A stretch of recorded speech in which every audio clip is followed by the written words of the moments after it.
Welcome back, folks. October 5th edition of Dong City, the ALDS, the NLDS, the divisional series round.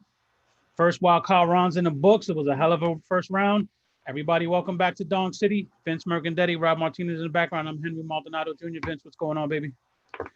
Nothing much. Just right in the thick of baseball now. We've been waiting all year for right around this time frame. It's right Oh, after yeah. the play and right before DS. I think this is the sweet spot of baseball.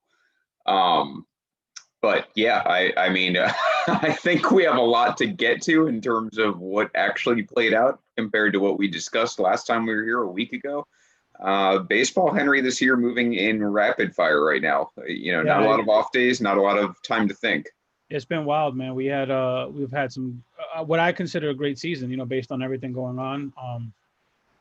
And I still, it wet my palate, but I want more baseball. I just feel like we need some more baseball.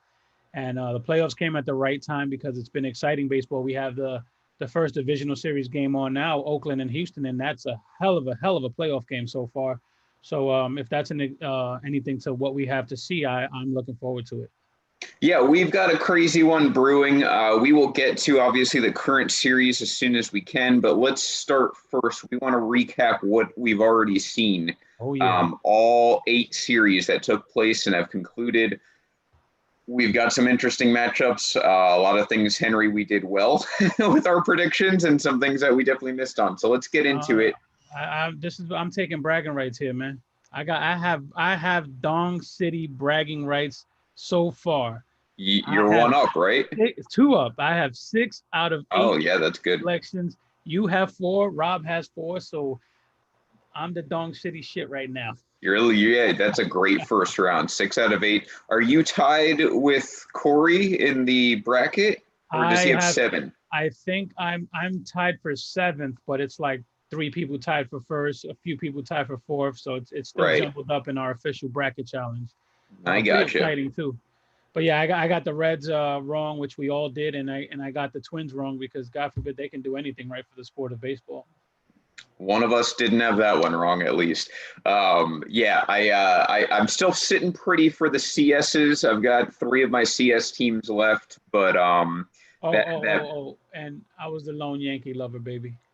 yeah, and we'll get into that as well. Bottom right hand of my bracket's completely screwed. I missed both those teams. So what are you gonna do?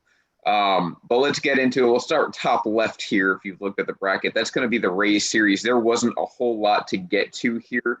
It went exactly as all of us predicted, which is that the Rays kind of swept the floor with the Blue Jays. We do have a couple highlights for you, so let's get into that here. This was game 1. Manuel Margot hitting a home run game 1. That's really all they needed to win that game. They were already up 1-0 when that happened in the 7th. That kind of put the game away. The Jays didn't have a whole lot to show. This is game 2. First grand slam in Rays playoff history. So it's notable there. That put them up 7-0 at the time. They'd gone to win 8-2. Neither game did the Jays offense really show much, but they're young. Yeah. First postseason experience, so it'll be nice for them. Rays just obviously a much better team than the Blue Jays. We all knew it, and they advanced because of it. So that's one of our teams, and they're going to be going off against the team. I'll have Henry, you can have this one since you were right about the prediction. Hey, I'm going to take it, baby. We have the Yankees going off here, and they wiped the floor with Cleveland in the first game. Here you got Gio Urshela look at the spot. It's 1-4, bases loaded. Gio Urshela is just becoming a stud, man, an under-the-radar stud in the sport. And here we got Gary Sanchez coming up big, man. Gary, you know what? A lot of people didn't have faith in Gary. This was a big, big shot at the moment. When he did that, that put us ahead. I think he came back later in the game with a sacrifice fly to tie it. So, I'm taking those. Here we go. I forgot about this double play by Gio. Turned beautifully. DJ with the smooth turn. Santana runs slower than dog shit. So that helps out. But I loved it, man. Like I said, Gio's becoming a nice player. Under the radar. I'm glad he's on our team. Yeah, absolutely. That double play, in my mind, was the biggest play of the series. That includes this. That was a DJ single after. Yeah, DJ. He last year, in the ALCS, he had a huge, huge hit, and not a lot of people remember it because obviously they're left with the Chapman smirk when Altuve hit the walk off. But before that, DJ had that big home run to tie that game. So second straight postseason that DJ's had a huge hit. Yeah, I mean that's who you want up in those spots. That Geo double play kept it close. He had a major game 2 with the grand slam as well. Just really encouraging. Yankees are going to need those secondary guys to step up. We'll talk more about that later, but that was that series. Now we get to the next series in the AL, which of course is reserved for me. That was Twins Astros. And this went exactly as I said it would, which was that the Twins would barely show up. The Astros would win this series handily, which they did. This is Carlos Correa hitting a home run in game 1, I believe, to put the Astros out in front. They'd win that game. They'd, of course, win game 2. This is the end of the series. Twins go down looking, perhaps metaphorical of their entire postseason existence there. Astros sweep the series. Astros move on with a 2-0 series win. And they're kicking off the next round of the playoffs against Oakland as well. But, Houston beating a team who has now lost 18 consecutive playoff games. I don't think they have any playoff wins this century. 13 of those 18 have come against the Yankees. So, Henry, we have seen them intimately in what they're incapable of doing definitely. In the postseason. That's really, I said it last, what's that? Is it 18 in a row? 18 in a row. That is the, I said last time, that was solely what I was basing my prediction on. It had nothing to do with matchups, nothing to do with talent, just the fact the Twins are so incapable. So when Baseball Life comes and says, holy shit, you got to give props to the Twins, to the Astros, I'm not doing that. This is exactly what I said was going to happen. It's the law of averages, man. The law of averages, eventually something has to give. Well, we saw that with 100+ win Twins last year against the Yankees, and it didn't work out then either. What do you have to say, Rob? I can't imagine when they finally win one. I don't know. That's like their World Series, I guess. It's going to be the weirdest thing ever when the Twins won. One day they're going to beat the Yankees. This will happen probably before we die. I think it's past the Yankees at this point. I think it's just anyone. Yeah, a playoff round at this point. That take baby steps, man.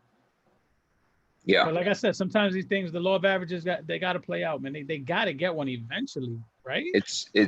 You would think it's unbelievable. And another team who kind of underratedly terrible postseason performance, that's Oakland. What do you have for us there? Oh, yeah, man. Oakland, we have Marcus Semien finally doing something this season. He doesn't look like he did last year, but he hit a nice 2-run shot there. This is Chris Davis. Talk about somebody who disappeared. Is the Chris Davis bomb. When he hits him far. Another guy that's been disappearing, but they did damage during the White Sox. That game had a ton of runs scored. And Oakland right now they're playing, Houston, and they did what they had to do against the White Sox. And I was a little surprised it went 3 games. White Sox, did what they could at that moment. But kudos to them and Oakland went on to the next round, and now they're playing Houston. So, yeah, the AL I did very well, 3 out of 4 there, including Houston and including Oakland. Those were 2 of the ones I think that we all had a really tough time picking. I did have Oakland in 3 as well. They did what they had to do. I think that was a really good way of describing it. They didn't do anything special. They didn't do anything that wasn't enough. They did just enough to knock off the White Sox, who didn't really play well down the stretch and are a really young team. So, the advantage is there. Oakland a little banged up, but they got it done. Yeah, they did what they had to do, basically. Yeah, exactly. So let's switch over to the NL now. We'll cover that as well. The Dodgers and Brewers was just like the Rays and Blue Jays to us. We had the Dodgers steamrolling the Brewers. They didn't embarrass them, but they won both games, and it wasn't really close. Here was my takeaway, though, Henry. Clayton Kershaw, 13 strikeout performance. These seem to get swept under the carpet when we talk about Kershaw's legacy. Now, granted, if you look at his career stats, his playoff stats, yes, he has not been a great postseason pitcher. But to say that he's incapable of it, you're ignoring games like this. He was flat out dominant, completely owned the Brewers the entire night, sets the tone, or I think this was game 2, actually. So that sets the Dodgers into the DS. Just completely shuts down a team looking to keep their season alive. These are all 13 strikeouts from Clayton Kershaw. He was absolutely everything you expect from vintage Kershaw. Dodgers go on to win. They didn't have too much of a challenge. Brewers kind of hung around, but not much more than that. They didn't lead at any point in the series either. It's like you said, these performances will never be spoken about with Kershaw. With Kershaw, one optic. It's did he choke? Did he lose? If he did anything other than that, no one wants to hear it. You guys know I'm a big Kershaw fan. Unless the Yankees are winning every World Series while I'm alive, I'd like to see Kershaw get one, maybe two before he retires. It reminds me of David Price going into 2018. Everyone was like, well, Price is going to choke. He's going to lose. Against the Yankees, he did do that. But against everyone else, he was dominant, and he won the World Series. So if you're hanging your hat on the Dodgers choking, we said this last, if you're hanging your hat on the Dodgers choking or Kershaw choking, it's a prerogative to take. It's just there's nothing behind it except hope. So there you go. So other exciting team over there on the West Coast, Henry. But to Joey's point, Kershaw does need to do it in, key spots, big moments. I think he needs a couple of those moments on his resume as well. Sure. Yeah. He, this was the most minimal of games. It was not a knockout game for the Dodgers, and it was a play-in game. So he's got to keep it going all postseason. But still, big stage. It's not like October scared him off. We'll see what happens the rest of the way. Yeah, if these guys are gonna keep my, you know what I say, Kershaw's better than Koufax, and the numbers show it. But postseason, it's day and night. So Kershaw needs to help me a little there. Mm-hmm. Absolutely. Moving on to the next series, that was the Padres, everyone's darling, especially Rob's. The San Diego Fathers just doing what they do, baby. They're hitting dongs. The most exciting player in the game, Fernando Tatis, 3-run shot. Is that the bat flip? Not yet. It's coming up. Okay. Here, Manny Machado, again, under the radar, got his money. Everyone likes to shit on him. Manny's just been doing Manny the whole time he's got there. That, I think, put them up, if I'm not mistaken. That home run put them up. They're just fucking having fun. Yeah, man. Actually, it tied it. Tied it? Okay.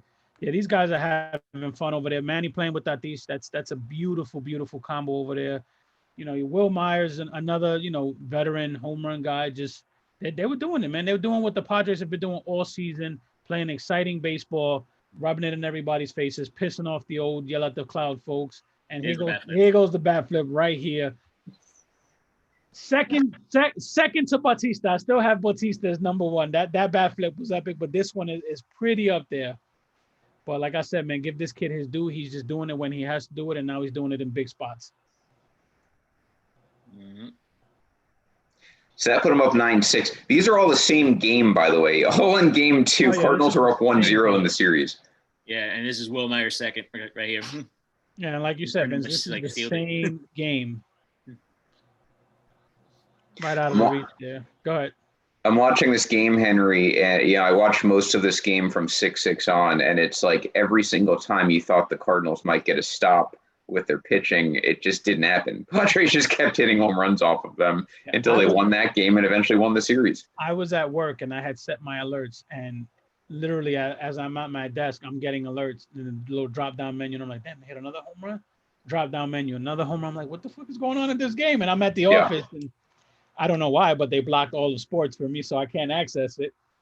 And I was just like, damn, I need to see what's going on. But that first round had a lot of games in a jam-packed schedule. It was pretty cool, but I didn't get to see every game because of it. But it was pretty cool that there was so much action going on. Yeah, absolutely. Jake Moses commenting, I agree actually with both his comments. Could be the year for the Dodgers. I've said that. And he likes Tatis, but he's behind Soto, which I also agree with. I was the lone man here who said I think Soto is the best player in baseball going forward. I don't disagree, but I think Tatis is the most exciting player. There's a difference.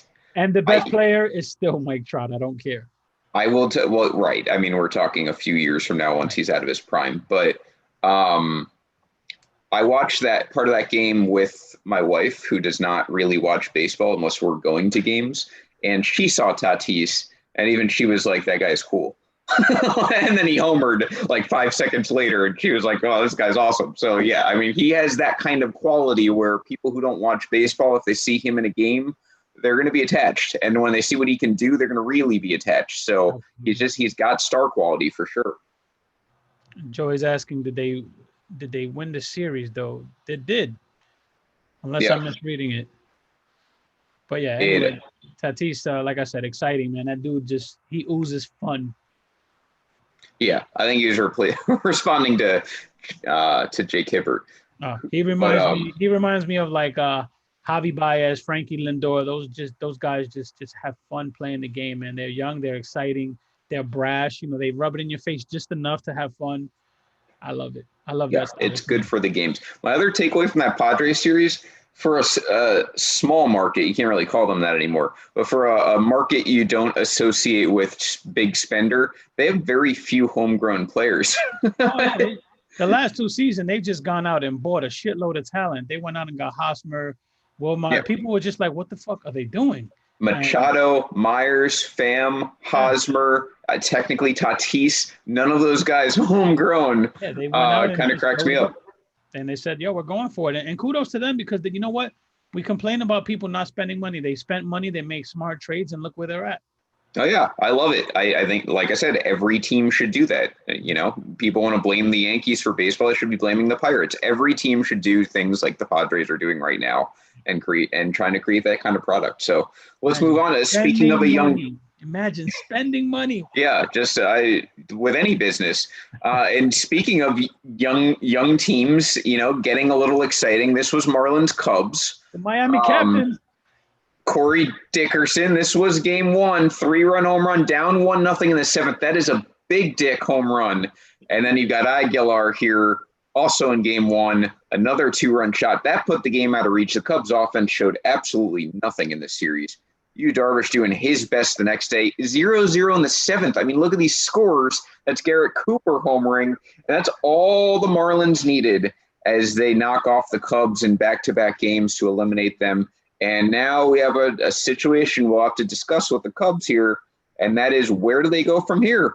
Because, Henry, you and I have been making this argument for a while, which is that ever since the Cubs won the World Series in 2016, we've disagreed with the majority of the moves that they've made. Now, Cubs fans, when they argue with us, tend to defend every single thing they've done. But here's the weird thing about it. All of a sudden, Theo Epstein's job is on the line. So where did that come from if every move he's made is justifiable and you can defend it? Why are you firing him then? We have a ton of Cub fans in the group, and thank you guys for being in the group. But fire Theo is absurd. I'm sorry. Yeah, you can't have it both ways in my book. First of all, Theo's not the GM. He's the president of baseball operations. The GM reports to him. So if you're going to fire anyone, you're going to fire the GM. But GM's Theo Hendry, though, right? Ring. Yeah, Theo brought you a ring. You kiss the ground that man walks on. You do whatever the fuck he says, whenever the fuck he says it, however the fuck he says it, because he brought you your first chip. They traded away their first baby, thank you, to us. I'm sorry. You worship the ground that man walks on, and you trust the process. In order to get your chip, you had to make some moves. You had to stay with the market. They raised ticket prices. They did a lot of things that comes with winning a chip. Trust that process. Let Theo do what he does. The funny thing about the Cubs is that everything they've gone through, their migration from 2016, from really 2014 until now, has been exactly like it's not that surprising.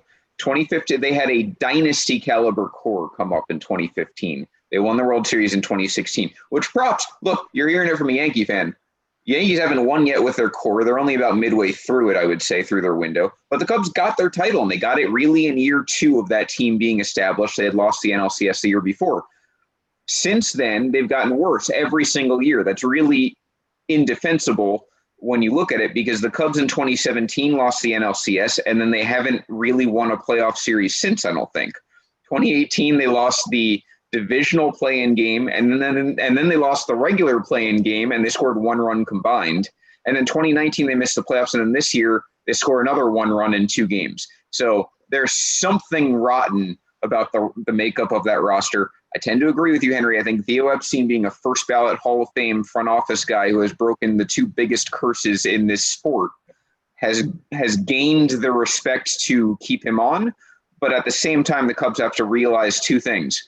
One is that they can start to spend this winter again, which if you're a Cubs fan and you didn't grasp why they didn't spend the last 2 winters, you need to learn more about payroll and luxury tax. I told you that both winters they weren't going to spend while everyone was like, Cubs are going to go after whoever. It wasn't going to happen. That's one thing. They are finally in a position to spend, which is going to make Theo's job a little easier. And in between that, they landed Darvish, which at the time I said was a great deal, and everyone jumped down my throat. Right. And I hated it. And now it's looking great for you. the other thing is that the Cubs have to admit they need to rebuild a little here. This is a little bit of a cross stone for them. They're not going to sign their whole core. They need to part with some guys, and they need to do it in the savvy measure, and then they need to restock the farm a little bit. Doesn't need to be a full rebuild like the Astros are about to face in 2022, but it does need to be a retooling and a little bit of a rebuild. You can rebuild and compete. I mean, that's been proven over and over again. You can do both, and I think the Cubs are in the market. I think they've earned enough equity, or they should have at least, to do just that. Yeah, you have to bring the right guy. I don't know, but you got to give them rope. You got to trust that process. I'm sorry, Theo is the man. I don't believe I'm doing this, but I actually agree with Joey when it comes to roster, which almost never happens. But he said that they need to trade KB and Schwarber, and those are actually the two exact guys I would trade. I get Baez has regressed. To me, though, having a defensive shortstop like that with the potential Baez has with the bat, he had a down year, but so did KB. You got to keep the premium talent at a premium position. Rizzo, I think, is just a good long-term guy. Those first basemen tend to age well. That's a guy I want to invest in. Chris Bryant's the one who's going to get you value.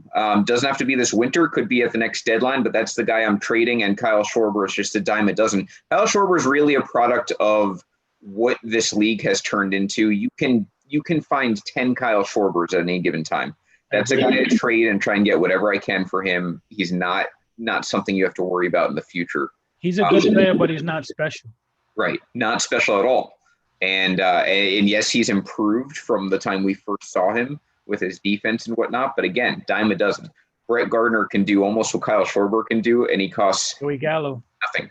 Yeah, or Gallo. I mean, these are guys who are going to get that same value, maybe not in the same way, but they're going to get the same value. It's just he's not someone that I'm hanging my hat on and paying out. What I would do if I was them, I would double down on Baez and I'd try to re-sign him long-term now when he's on the down season, just to save some money then. Yeah, that's not a bad strategy at all. I'd see what I can do with Baez. You probably have to keep one of Baez and Bryant, but not both. I never thought Chris Bryant would ever re-sign with the Cubs after the debacle. I still don't. Yeah. I don't buy it. I think he and Cubs fans have said, he's never actually said he doesn't want to come back to Chicago. I'm kind of reading between the lines there. I don't believe that. Yeah. You can't say that as a player. You told the line, hey, that's my agent's job. Let him deal with that. He didn't talk during the arbitration process or anything. He got screwed out of 2 free agent years. He ain't staying, man. They jerked that kid around early. Yeah, I agree. So that's our little Cubs segment. Keep the Cubs fans coming back. Let's move on to our next one here, the final series from the first round. That's Braves and Reds. So this is Freddie Freeman game 1. This is all they needed. That's a walk-off in the 13th inning, the longest game in history without scoring because the Braves ruin everything they're involved in. And this is Marcell Ozuna with a 2-run blast in game 2. Look for the home run, stay for the selfie. That is Ozuna with the home run in game 2, and that really, really put that game out of reach. But just in case it didn't, here's Adam Duvall just adding to the madness with his 2-run home run. That made it 5-0. Hey, in case you didn't notice, the Reds didn't score in this series. So had a hell of a year too, man. Yeah. I do want to take a victory lap here on something. For 3 years, Felipe and I have been going back and forth when they were both on the Marlins. I was a big Osuna guy. He was a big Yelich guy. When they first got traded, Osuna had the bigger year. Then Yelich just went off. And then this year, Osuna's gone off. So, Felipe, I'm up on you 2-1, baby. I think I'm still siding with Felipe here. But you are technically up 2-1. What's that? I have a scoring update. No, we don't need any scoring updates if the Astros are involved. Don't worry about it. Hey, take a lap. You're fine. Yeah, they're up 9-5. This game is pretty much in the bag. Yeah, I see that. Some long-haired guy is coming. Is that Puck? Yeah. He was just taken out just now. Is he even healthy? Anyway, yeah. By the way, I think Freddie Freeman is one of those guys that you start looking at Hall of Fame eventually for him. It's fascinating, right? He's really flying under the radar. Freddie Freeman actually is kind of the poster boy for one of my current ires of Major League Baseball analysis, and that is that I think first basemen are terribly underrated, mainly with their defense. I think they don't get nearly the credit they should when they're elite at defense. Freddie Freeman's a really good defender, and he's a really, really, really good hitter who doesn't really get noticed in the public eye. I think I had read, Henry, he actually led baseball, at least last year, in exit velocity, or hard hit rate, one of the two. He hits the ball basically harder. Yeah, maybe. He squares up more than any other player in baseball, which I never would have guessed in a million years. It's probably barrels, but that wouldn't surprise me. Dude's got pop. Yeah, so Freeman is definitely one of those guys. He's kind of just flying. He's kind of like Joey Votto, but even Votto now with his prolific walk rates and strikeout rates, at least into the last couple of years, has gotten his due. And his one pop up in 10 years. Right. Yeah, that was crazy. Now you had the Braves winning that series. Is that one of the ones you got me on? No, I had the Reds. No, we both had the Reds. So all three of us had the Reds. All three of us had the Reds. Yeah. So that one we all take an L on. This series didn't really change my mind about anything. That's probably gonna be a running theme of this last half hour here, but we'll get to that a little bit more. Let's now go all the way back. Now that we've seen the highlights from the first round, we know who's been eliminated and who is still in it. Let's now start to preview these next rounds. So first of all, you had the Rays. They beat the Blue Jays in 2. You have the Yankees who beat the Indians in 2. And now we've got them facing off against each other. I'll set the stage for you, Henry, then we can get your thoughts. The Rays took 8 out of 10 in the regular season. Mm-hmm. The caveat to that is that I think Aaron Judge and Giancarlo Stanton played in 0 of those 10 games. Correct. So the Yankees are finally healthy with a full lineup. The Rays have the best record, obviously, in the AL. They're the 1 seed. Yankees come in as the 5 seed, which means more road games for the Yankees. Although, the other caveat to this, none of them are at the Trop because they're all going to be in San Diego. So if you believe in the Trop superstitions and whatnot, that's not going to be there. But the Rays, at the end of the day, took 8 out of 10. They're the best team in the AL. Facing off against the Yankees, swept the Blue Jays, no jitters there. Yankees, unexpected to me. I will take the fall on that one. I had the Indians winning in 3. Yankees end up winning in 2, and they do it by beating Shane Bieber, who's almost certainly winning the Cy Young this year, and beating Carlos Carrasco as well. And they bludgeoned both of them. Yes. Carrasco, not so much. Carrasco, I think Sandy jumped the gun and took him out too soon because the Yankees were whiffing at that slider away, and they kept swinging and kept swinging and kept swinging. And when they stopped swinging, they had the bases loaded, and Sandy pulled them. So on the stat sheet, those are earned runs for Carrasco, but I think Sandy pulled the gun too soon there, and I would have kept him in. I'm sorry. My only counter to that, Karinchak gave up the home run, but Carrasco did have the bases loaded with no outs. Yeah. So we don't know how that inning's ending otherwise, but yes. He did him no favors, giving up all 3 base runners with the swing of the bat. Yeah. Either way, though, you look at the Yankees, they scored 22 runs against the Indians. If anyone can raise their hand and say the Yankees were an average 11 runs a game against the Indians, you're a liar. No one had that coming. I definitely didn't have that coming because I didn't know which version of this team was going to show up. That's the beauty of October baseball. I had them losing. I mean, that was the whole plan of being negative. So for me, hopefully, and you had it in a sweep too. Yeah, but the beauty of October baseball is that when you think you know what's going to go on, the cream rises, man, and certain players just excel. The DJ LeMahieu's of the world. Tanaka's start wasn't bad. It doesn't look good on the stat sheet, but they started in the rain. Torres had a bad error that they rolled a hit. It was bad. Cole did his thing. I want the Yankees to beat the Rays. I can't see it on paper. I'm not a fan of how we set our rotation up. On my bracket, I have the Tampa Bay Rays moving on. In reality, I hope I'm wrong, and I hope the Yankees move on. What's your official prediction there? And then there's a couple other things about the series we can discuss real quick. My official prediction was Rays, and I don't remember the number of games. I think I had it in 5. Yeah. I look, I did not expect the best version of the Yankees to surface. And I say best a little loosely because their bullpen was pretty terrible in game 2. But I did not expect the Yankees to sweep the Indians. I didn't even expect them to win the series because they tend to border between looking like the worst team in baseball and the best team in baseball with no in between.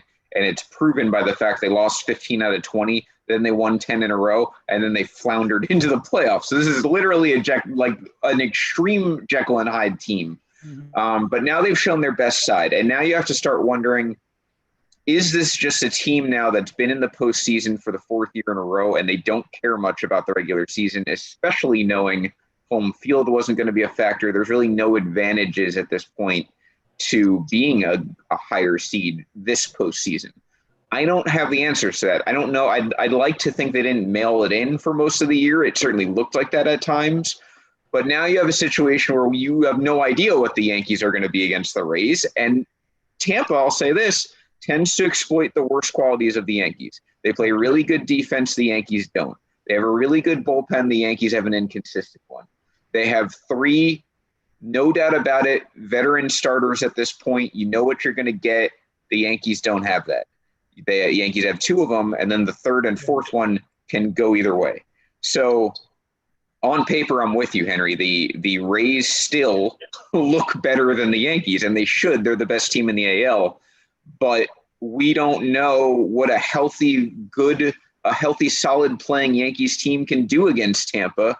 So I tend to throw out the regular season matchups. You said that Stanton and Judge didn't play against Tampa Bay, and you're right. The one area the Yankees are better than Tampa Bay is the offense. Stanton and Judge aren't going to pitch, and Tampa Bay has just feasted on Yankee pitching. Right. And Judge, by the way, has not been a very good hitter against the Rays. I still wouldn't opt to not have him, but he's not exactly someone that has lit the world on fire against them. Stanton's been a little bit better. It's that Boston effect. Remember when we faced Boston so much in the early 2000s that guys that went off against everyone else kind of didn't go well. Mariano could pitch well against everyone else, but always had a few hiccups against Boston. It's those teams that you see so often that, familiarity breeds content. So, yeah, there's really bad blood in this series too. I don't really expect much fallout from that, but even the managers don't like each other. Aren't they staying in the same hotel? Yeah, they're staying in the same COVID hotel. The managers don't like each other. The players don't like each other. Gardner said he's passing guys like Kiermaier in the hotel lobby. They're just kind of staring at each other. I mean, it's a big mess. You can't have beef and stay at the same hotel. I mean, Yeah, it's all bad. I'm going to take the Rays in 5. I had the Rays in ALCS as well. I'm going to stick to it, although I'm a little more encouraged, and I'm going to say two things here. One is that if the Yankees win game 1, I feel a lot better about this series. I think Cole winning his games disproportionately is more important to the Yankees than another ace winning for their teams, just because of the rest of the Yankee rotation and the fact the Rays have 3 really good starters. The only other thing I wanted to cover here, Henry, is that we have a very big disagreement on the rotation that the Yankees have set up here. Mm-hmm. Rays are going with Snell in game 1, Glasnow in game 2, and Morton in game 3, which is pretty predictable. The Yankees are going with Cole in game 1, and then Davy Garcia, 21-year-old rookie, is going to be the youngest pitcher ever in Yankees history to start a playoff game in game 2. And then they're going to go to Tanaka in game 3 and Happ, presumably in game 4, although not announced yet. Henry, you hate this decision, and I love it. I hate it. Why don't you tell me why you hate it? I hate it because there's a few things I go. Number one, I don't care. I know it goes back to Joe Torre saying game 3 is bigger than game 2. Yeah. I'm sorry. I want my 2 best pitchers going at the first 2 games. That's number one. Number 2, in this divisional series, there's no days off. So in the event that you have a big offensive game and guys have to come back on short rest, I want to make sure that the guys that can come back on short rest are my best pitchers. Then you have Davy Garcia. This kid is wet behind the ears. He's got a ton of talent, showed a lot of grit. His one stain is when he went to Boston. He said going to where Pedro pitched, the lights, and he got lit the fuck up in Boston. So now you're saying, hey, here, rookie, here's game 2, national stage. That's a big ask of this kid. I don't know why they didn't just put Tanaka 2. You know what? Even if you want to put Jay Happ 2, who's arguably been the best Yankee pitcher for the month of August, and he's pitched well down the stretch. He's got experience. You move him to game 4. I just don't get the strategy behind it. I don't like it. I hope it's the right move, but I just have no confidence in this move. It doesn't make any sense to me. You know that I hate most things the Yankees decide. In this case, I actually fully 100% support this decision. I'll tell you why.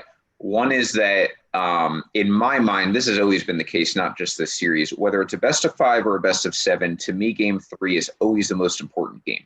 Game 1, you can recover from. Game 2, you are not eliminated by. Game 3, no matter how you slice it, whatever happens those first 2 games is a major game. You're either up 2-0, you're tied looking to take a lead in the series, or you're playing for your life.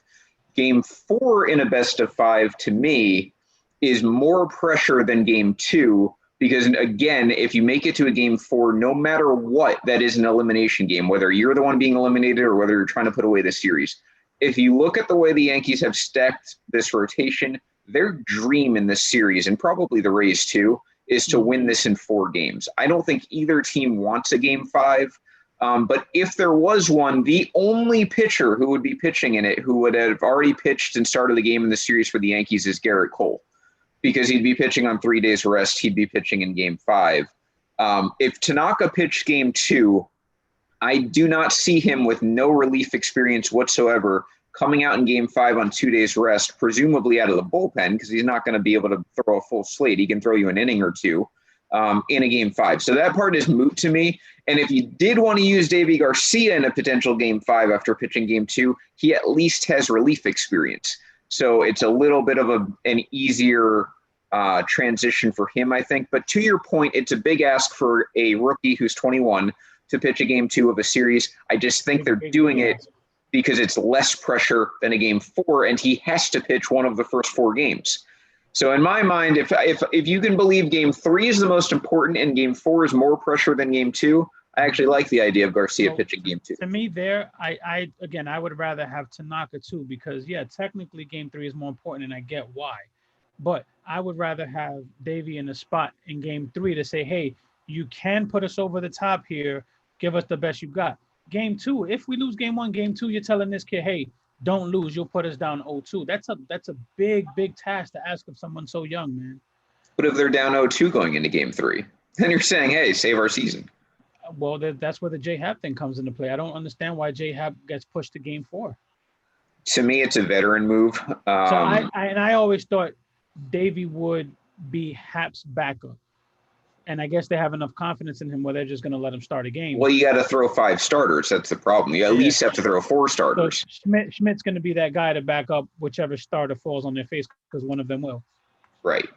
Either way, though, we've got the Rays winning in 5, so somehow it's gonna get wrapped up that way. But yeah, like I said, the no days off in between makes it exciting. It makes for a hell of a lot of strategy, and managers have to be careful of when they're going to pull that pitcher. Do you pull them? Do you let them pitch later and get more innings? And you start thinking, if I got to pitch a game 5, this is the guy I got to pitch. So let me start playing with those innings. I don't know. It's no games off. I'm not a fan of it, but I kind of like the strategy that it presents. Yeah, I like that it's a new challenge. I have zero faith in our manager to fulfill that challenge successfully. Astros A's have gone final. So Astros take the 1-0 series, the 1-0 lead in the series, 10-5, the final there. Let's get into our next series, which actually happens to be that series, Astros A's. So I think Carlos Correa outscored the A's by himself. Yeah, Carlos Correa, 2 home runs. I saw this. He's the youngest. He is the youngest or only shortstop ever to hit 2 home runs multiple times in a playoff game. The only shortstop. Only shortstop. So yeah. So props to Correa and a shitty mustache. Astros A's. Going into the series, I will be 100% honest with you, Henry, and I'm not just making this up because of the outcome of today's game. In my mind, I was prepared. I didn't realize that they were playing before we were going to come on. I thought that it was a night game. Yeah, I didn't realize that. Yeah. In my mind, I was coming on this broadcast, and I was going to say A's in 4 and Astros win game 1. The reason I was going to say it is the A's have owned the Astros all year, and I think last year they played them pretty tough too. I have admittedly said I don't respect the Astros beating the Twins whatsoever for reasons we've gone over a million times. A's did take care of the White Sox, which was impressive. I think the A's are a better team than the Astros, but I figured that the Astros would come out punching in game 1. They did. They do have Greinke still waiting because they went with McCullers, who got smashed and they won anyway. So that's a point for the Astros strategy. but I'm still going to say the A's take the next 3 games. I don't think this goes 5, and I still have the A's moving on to face the Rays anyway. So there you have it for me. This game does not deter me because I expected that too. Yeah, same here. I had trying to find my bracket, but I had the A's moving on as well. I just think the A's have pitching and Astros have absolutely none. Game 1 says otherwise, but I mean, they didn't pitch great. Their bullpen was good. I have a mental block right now, but there's a reliever on the Astros that came in and pitched 2 games. He pitched more innings than any starter on that team against the Twins. Yeah. So, I mean, they're piecemealing their rotation. They don't, doing that shows you don't have confidence in your rotation if you're going to a reliever to eat that many innings in a short series. So I don't think Houston has enough pitching to get through a 5-game series. So, we'll see. They did take care of Oakland pretty handedly. Correa came up big. He brought a new garbage can with him. So, who knows? Yeah. Lord knows what they set up in that stadium before the game. It was a Dodger stadium, so they're intimately familiar with cheating there. That's a nice little stat Corey brought up. A's and Astros played 10 times this season. The A's have won 7. Yeah. A's won. I mean, it's almost as bad as the Yankee Rays series. So if you really, are going to take regular season into account, it's worth pointing out. And Corey's other stat, I had a feeling last year the A's played them tough too. Astros only have 6 wins, 3 of them this year since July of last year against Oakland. So, I'm not deterred by that. I still have A's in 4. This is kind of what I expected. It's much like I said Lakers in 5 because they'd probably lose game 3, and that's exactly what happened in basketball. So you see that a lot from these series. It's not any sort of Nostradamus shit. That's just how it happens in mismatches a lot. Rob made the point that Correa's post game, he seemed very monotone and a lot less toned down. So I'm wondering if the veteran manager got to him. Probably. I mean, Dusty's good for stuff like that. So AL, we are actually in agreement. Then we have Rays A's in the ALCS still. That was also I think both of our predictions before the playoffs. I didn't realize we were allowing for backtracking and reselecting. Yeah, I mean, if you want to, mine happens to be the same in the AL. I'm going to stick with. I mean, again, I would want to pick the Yankees now, but I'm going to stick with my gut and stick with what my baseball acumen tells me, and what the better team is. So, but I'm going to stick with the Rays. Okay, yeah. So Rays A's. I had that before. I still have it now. Let's go to the other side. We have the upper half. Dodgers Padres. Now, this is exciting. I didn't think baseball would get this lucky. That's one of the reasons that I chose the Cardinals. I also felt like playoff experience was a big thing, and the Cardinals won game 1. But then the Padres' talent took over, and they crushed it. I really didn't expect the Cardinals' bullpen to be that bad, but maybe that's testament to the Padres' lineup, which is maybe a little better than I thought. So now you have them facing the Dodgers, who are by far the biggest juggernaut in the entire postseason.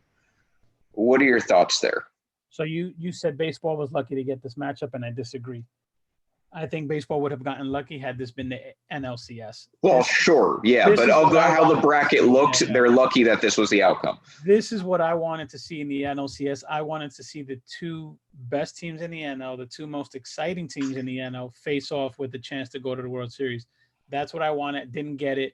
I think in a 5-game series, you still have Lament and Clevenger's question marks. They haven't pitched in a long time. I'm still giving the edge to the Dodgers, but that seems to be an exciting series coming. Yeah, I mean, there's a whole lot of talent in this series, still young talent too. I tell you what, that's a series that if you have someone that's interested in baseball, if you know a kid that may be just interested in baseball, let them watch that series. That's a series that they can see young kids having fun, veterans having fun, good baseball. That's a series you take a fan who's on the fringe and you say, hey, this is what baseball is about. Let them watch that series. I mean, you may very well, too, have 5 or 6 Hall of Famers who are going to play in this series when all is said and done. I think this has the potential to be a series maybe 5 years from now if you're a big NL fan or NL West fan. You're talking about, remember when all of those guys played in this matchup? Like, I think it has that kind of clout to it. I've still got the Dodgers. I had them over the Cardinals. Now I have them over the Padres because I'm going to have them over everyone. I do think the Padres will make it a tough series. I think there's a better series in the cards. I think the Dodgers will win it in 4, but I think that, a couple of those games will be pretty close. I'm gonna go Dodgers in 5 just for the sheer fact that I want exciting baseball. And Yeah, that'd be great. This and the Yankees Rays are the 2 series that should be exciting. Absolutely. I think, the 1 seeds are getting major challenges this series from the 5 seeds. There's no getting around that. The 5 seed probably in hindsight was the best non-1 seed in either league. So here we go. Rob's, of course, switching his pick, and he's, of course, doing it with Padres in 5. So there you go. We do have 1 Padres pick here.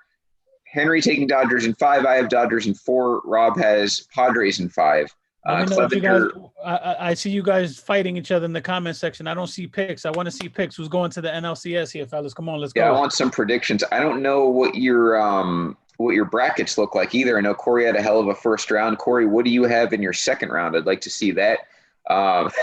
Joey's calling the Bugs Bunny World Series. Joey's got he's speaking my heart though somehow.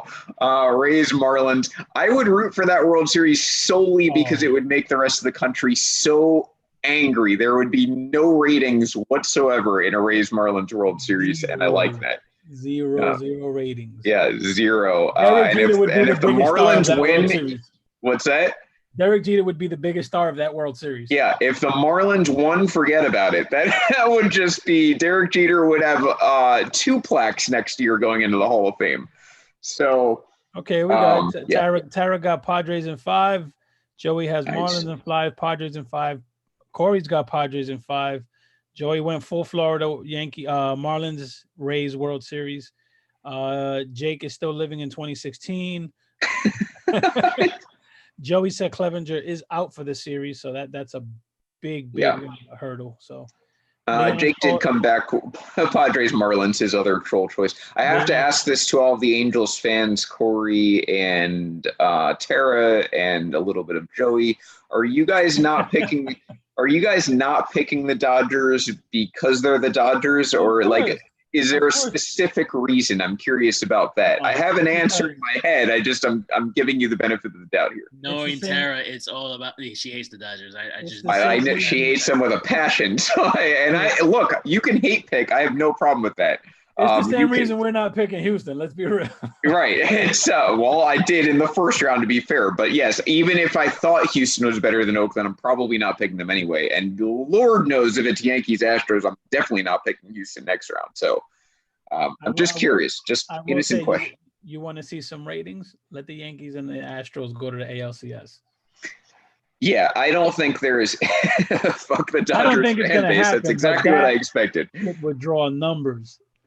By far, Yankees Astros would be the best thing for MLB. Everyone hates the Yankees.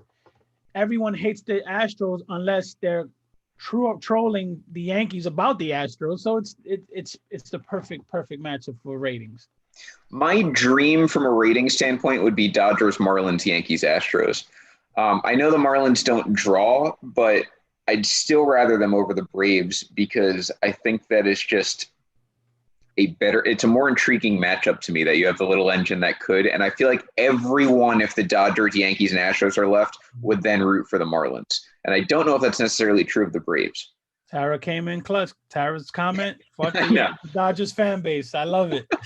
we don't hear enough from Tara on this show. I wish that she could just come on and drop a few comments every episode.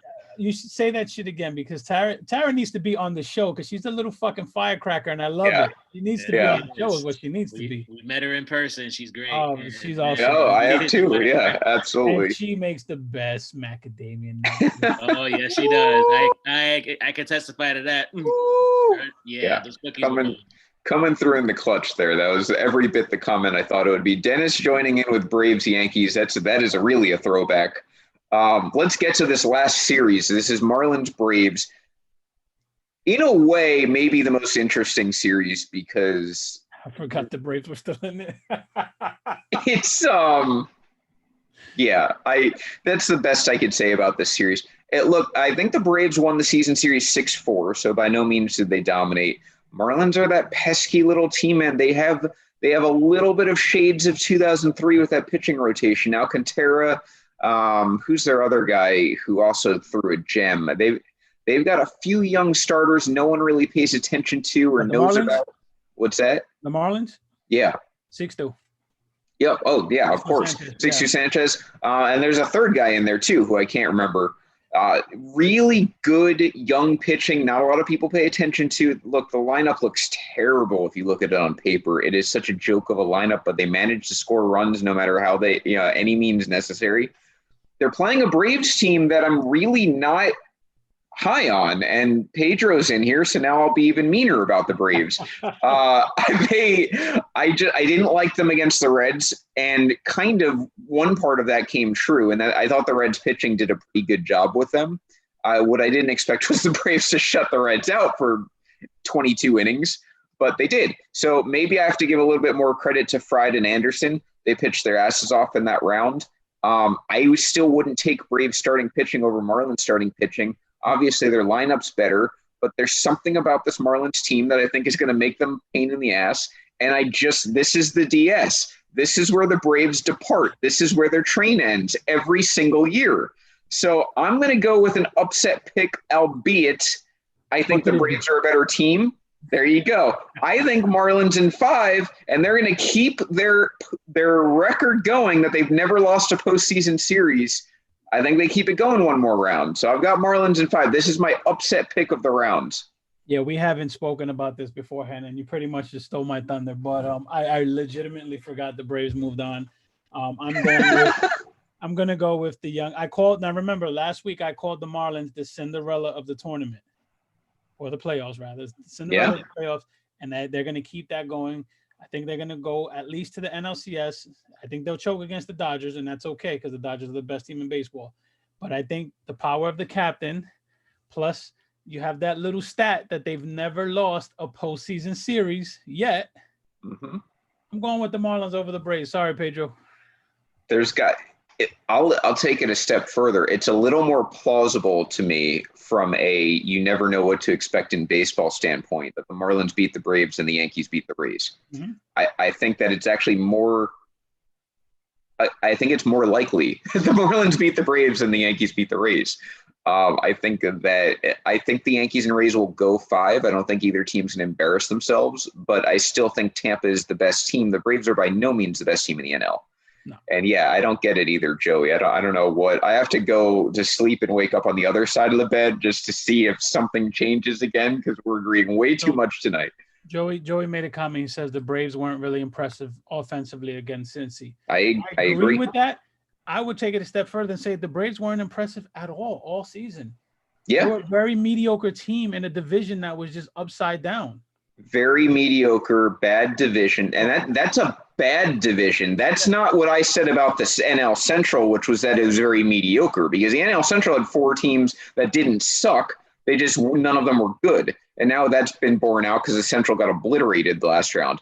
The East was bad, except for the Braves. Yep. Bad. So the Braves, to me, are also mediocre, and they're playing a Marlins team that, yes, was in the division and, yes, finished behind them.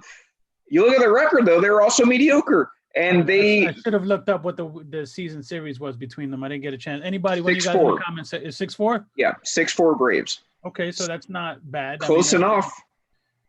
Look, I think there's something to it. We'll see. I mean, look, if the Braves win, it's not going to shock any of us. I just think the Marlins have a really good shot here, and I agree with Joey. Once the Reds didn't score for 20 innings, that's when the Braves offense exploded. They were probably demoralized at that point, but the Braves had 2 runs in the first 20 innings of that series. Plus, we have the power of the Met fans on our side. I think the Met fans would rather see the Marlins advance than the Braves. This is the one matchup we're probably going to be on the same side for the rest of the postseason. So, Rob, yeah. I know Rob wanted to say something about this series. Rob, go ahead. Well, this is going to be my sleeper of my upset of this coming divisional series. You remember the Marlins? Yeah, like again, Vince already mentioned it. Every time they've made it to the playoffs, they've won the World Series. That's crazy, and they haven't lost the series yet since they've been to the playoffs. And remember, they also have 2 captains, not just Derek. That's right, Donnie Baseball, the current manager. Yeah, they've got all sorts of Oh, Mattingly might be the counter to the fact the Marlins have never not won the World Series because Mattingly still hasn't won the World Series. So right, and what I saw with the when the Marlins were facing the Yankees in the last game of the last series of the season, they play small ball. They run a lot. That causes issues with the next team because you have to you always got to keep be aware of what they're gonna do next around the bases. And they move runners over. They cause havoc for sure. Yeah, they don't mind getting an out as long as they score a run.